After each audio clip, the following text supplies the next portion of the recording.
There has been a complete collapse of diplomacy between the US and Russia, and a near-total collapse between the US and China. Europe, which has made itself far too dependent on the US for its own good, simply follows the Washington line. The absence of diplomacy creates a dynamic of escalation that can lead to nuclear war. The highest priority for global peace is to re-establish US diplomacy with Russia and China. The state of affairs is encapsulated by President Joe Biden's incessant personal insults of his Russian and Chinese counterparts. Instead of focusing on policy, Biden focuses on the personal vis-a-vis President Vladimir Putin. Recently, he referred to President Putin as a crazy SOB.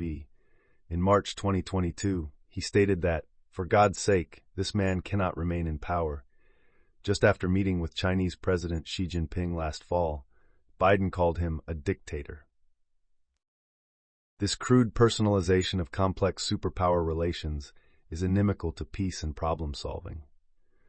Moreover, the crudity of this rhetoric and absence of serious diplomacy has opened the floodgates of shocking rhetorical irresponsibility. The president of Latvia recently tweeted, "Russia delenda est," Russia must be destroyed, paraphrasing the ancient refrain of Cato the Elder in calling for the destruction of Carthage by Rome prior to the Third Punic War. At one level, these utterly puerile statements all recall the admonition of President John F. Kennedy, who drew the most important lesson of the Cuban Missile Crisis as the need to avoid humiliating a nuclear-armed adversary. Above all, while defending our own vital interests, nuclear powers must avert those confrontations which bring an adversary to a choice of either a humiliating retreat or a nuclear war.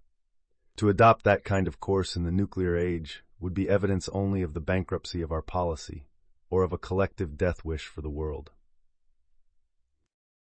But there is an even deeper problem at hand. All of U.S. foreign policy is currently based on asserting the motives of the counterparts, rather than actually negotiating with them. The U.S. refrain is that the other side can't be trusted to negotiate, so that it's not worth trying. Negotiations today are denounced as pointless, untimely, and a show of weakness. We are repeatedly told that Britain's Neville Chamberlain tried to negotiate with Hitler in 1938, but that Hitler tricked him, and that the very same would happen with negotiations today. To underscore the point, every U.S. adversary is branded as a new Hitler: Saddam Hussein, Bashar al-Assad, Vladimir Putin, Xi Jinping, and others, so any negotiation would be in vain. The problem is that this trivialization of history and of today's conflicts is leading us to the brink of nuclear war. The world is closer to nuclear Armageddon than ever before, 90 seconds to midnight according to the doomsday clock, because the nuclear superpowers aren't negotiating. And the U.S. has actually become the least diplomatic of all UN member states, comparing the states according to adherence to the UN Charter. Diplomacy is vital because most conflicts are what game theorists call strategic dilemmas.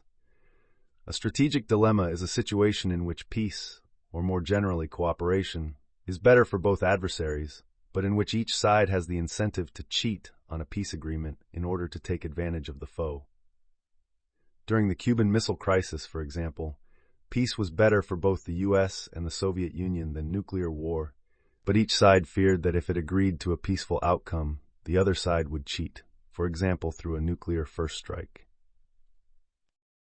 The keys to peace in such cases are mechanisms for compliance, or as President Ronald Reagan said of negotiating with the Soviet President Mikhail Gorbachev, repeating an old Russian maxim, trust but verify.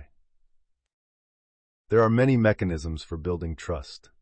At a basic level, the two sides can remind each other that they are in a repeated game, meaning that strategic dilemmas are regularly arising between them.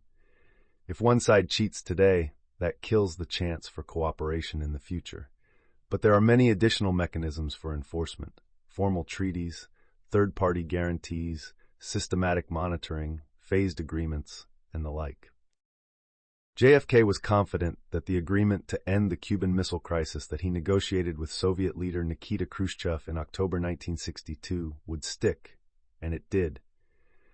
He was later confident that the partial nuclear test ban treaty that he negotiated with Khrushchev in July 1963 would also stick, and it did. As JFK noted about such agreements, they depend on negotiating an agreement that is in the mutual interest of both parties.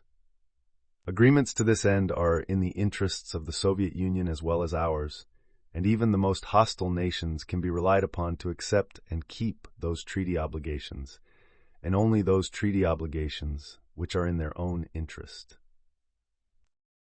Game theorists have studied strategic dilemmas for more than 70 years now, most famously the prisoner's dilemma. They have repeatedly found that a key path to cooperation in a strategic dilemma is through dialogue, even non-binding dialogue. The human interaction dramatically raises the likelihood of mutually beneficial cooperation. Was Chamberlain wrong to negotiate with Hitler in Munich in 1938?